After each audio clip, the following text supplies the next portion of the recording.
Hello everyone and welcome to Demos Kratos. Today I'm going to present to you a do-it-yourself video. For once, it's not an intellectual video about the revolution.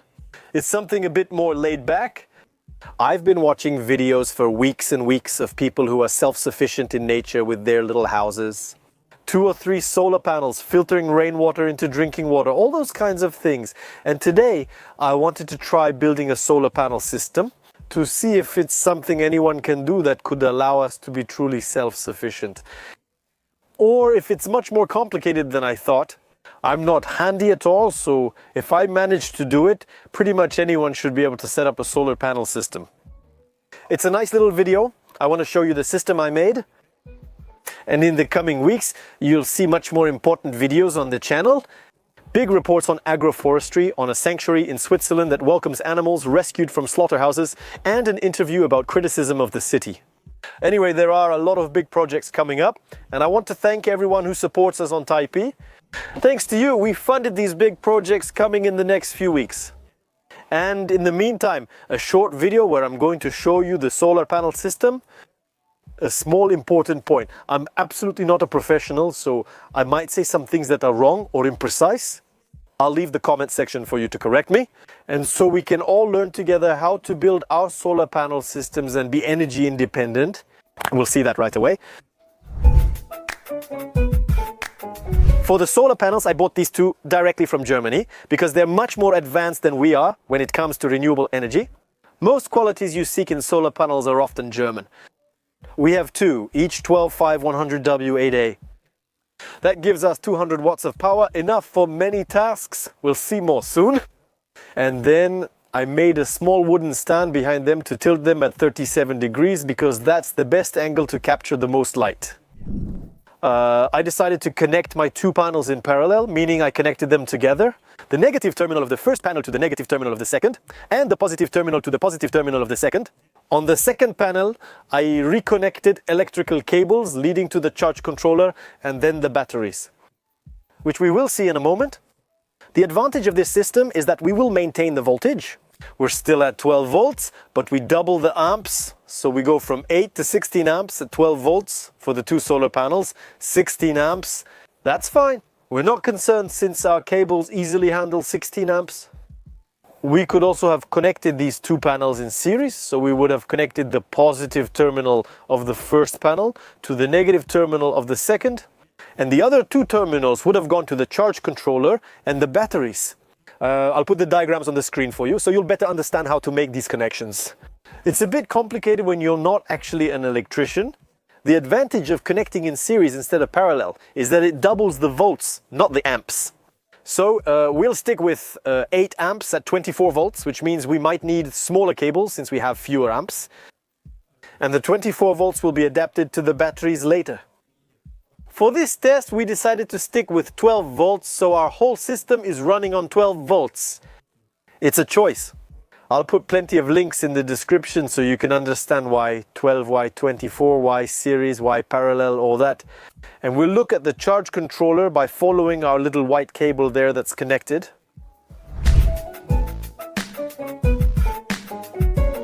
So here we have the electric cable coming out of the solar panels and going all the way to the charge controller, which is a pulse width modulation controller. It's a controller for small installations. For larger installations, you use controllers, usually maximum power point tracking, which are designed to optimize solar energy production and storage in the batteries. Because this charge controller is going to manage how we store energy in the batteries. And the batteries we have are 2 car batteries, which are 12 volts, 70 amps each. These are batteries that have a lifespan of about 1,000 cycles, meaning we can discharge and recharge them about 1,000 times. So, for use in a solar system where every day we draw a bit from the batteries, especially in the evening when there's no more sun, they'll last about 3 to 4 years. The batteries I got were ones I bought from the scrapyard, €8 each. They won't last 1,000 cycles, but since a new battery costs €100 each, we'll manage. And of course I connected these batteries in parallel so that we keep a voltage of 12 volts and combine the 270 amp storages. We have 140 amp hours at 12 volts to match the solar panel's voltage. As you can see, we now have just 2 small USB ports on the charge controller for our phone, but that's not enough. We want 230 volts to plug in our computer or other devices. And for that, well, we have a converter that will convert 12 volts into 230 volts, so we'll connect it to the batteries. There we go, it sparks a bit, but at 12 volts it's not a big deal. This converter changes the 12 volts from the batteries to 230 volts instantly. We can plug in our computer and do a lot of things that we'll see right away. Before that, I'll show you a quick diagram to help you understand how it all works. So we have two 12 volt, 8 amp, 100 watt solar panels that are connected in parallel. This allows us to have a voltage that is always at 12 volts, but 16 amps instead of 8. Total power is 200 watts connected to the regulator. Next to it are two parallel connected batteries. We keep the voltage at 12 volts, but increase to 140 amp hours, double 70 amp hours, and connect it to the regulator. And on the batteries, we have our inverter that's connected. The inverter converts 12 volts from the solar panel batteries to 230 volts, giving us a standard power outlet.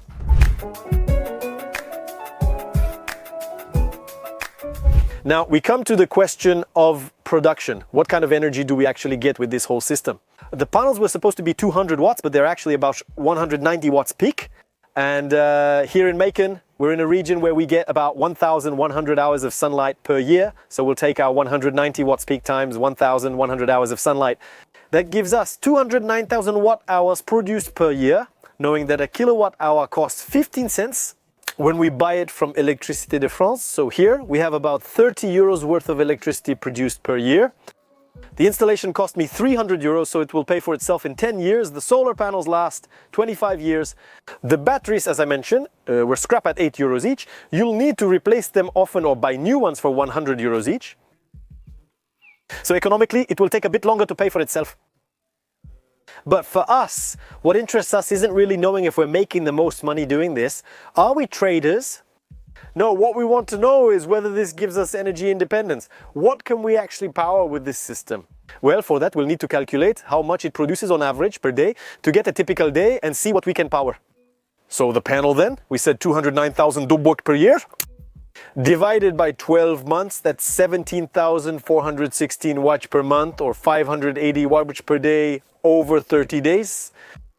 This is just an average. Production is much higher in summer and much lower in winter. But the yearly average for our example here in this video is 580 detats per day, 580 detat. What does that represent? Well, for example, a laptop uses about 75 WH on average. A charger, you can use it for 6 hours a day, consuming 450 WH. Then in the evening, we just need 210 WH LED lights to light up the room. That will give us a consumption of 100 watt over 5 hours. We'll charge both the phone and camera, each with a 15 $ battery in the evening. We can use the camera, phone and my laptop for 6 hours during the day and the lights for 5 hours in the evening. That's less than 580 weird, so it works. However, if we want to add a fridge, for example, it uses 300 to 800 watts of power. So in that case, our panels might be enough to power a small fridge, but that's it, nothing else. And if we're talking about a washing machine or laundry machine, that's an appliance that uses more than 1000 BH per cycle. So in this case, our setup doesn't allow us to have any large appliances at all. But again, this is a very small setup. It was just to test and see if it works. I'm going to run it for 2-3 months to observe its behavior. How long might the junkyard batteries last? And then maybe we'll build a much bigger system that really allows us to be 100% energy independent.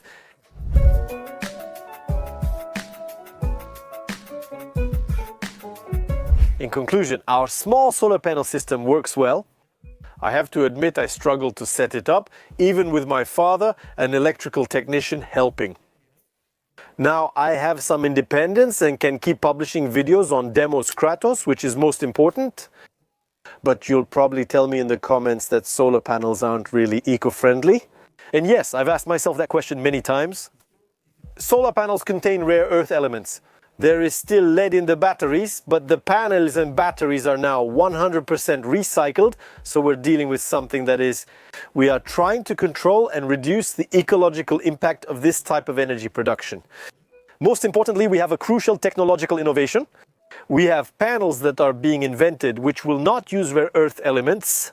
We have similar batteries that will be designed not to be polluting. It's a market that is really booming. He said to trust the market. There you go. So we'll see how it develops. But I think it's very important to see that having your own little solar setup, even if it's not 100% eco-friendly, it will force us to reduce our electricity consumption, to become aware of what we produce and what we consume, and therefore to reduce our ecological impact.